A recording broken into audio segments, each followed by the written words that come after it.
नमस्कार प्रणाम। रोशन रॉय के चाहने वाले हो जाए खुश कि रोशन रॉय का फिर से गाने का पोस्टर आ गया, जिस गाने का टाइटल है पलंग हिलाई के। कब और किस समय रिलीज किया जाएगा तो बने रहे वीडियो के साथ। आप सबको बता दूं कि फिर से रोशन रॉय जेल स्टार आप सबके बीच में लेकर आ रहे हैं गाना, जिस गाने का टाइटल है पलंग हिलाई के।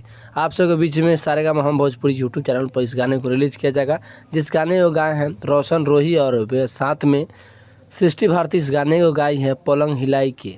आप सबको बता दूं कि इस गाने में दिखेंगे पारुल यादव, रोशन रॉय और पारुल यादव दिखेंगे। जिस गाने का टाइटल है पलंग हिलाई के। तो सारेगामा हम भोजपुरी यूट्यूब चैनल पर बहुत बड़ा ब्लास्ट रोशन रॉय का गाना आ रहा है, तो आप सब सुनिए और ढेर सारा प्यार दीजिए। इसी तरह का वीडियो देखने के लिए भोजपुरी प्लेटफॉर्म यूट्यूब चैनल को सब्सक्राइब कर लिए। भोजपुरी के तमाम सारी खबरों में मिलता है।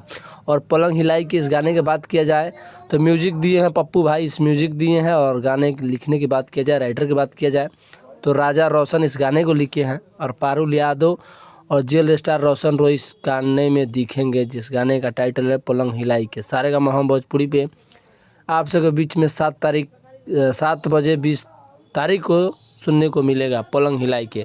तो अगर आप भी हैं रोशन रॉय के फ़ैन तो वीडियो को शेयर करिएगा, कमेंट करके चैनल को सब्सक्राइब करिएगा कि रोशन रॉय के अच्छी तरह का अपडेट आप सबको मिलता ही रहेगा पलंग हिलाई के। तो जाइए सुनिए सारेगामा हम भोजपुरी यूट्यूब चैनल पर रोशन रॉय का गाना आ रहा है बैक टू बैक। तो आप सब जाइए इस तरह का प्यार दीजिए।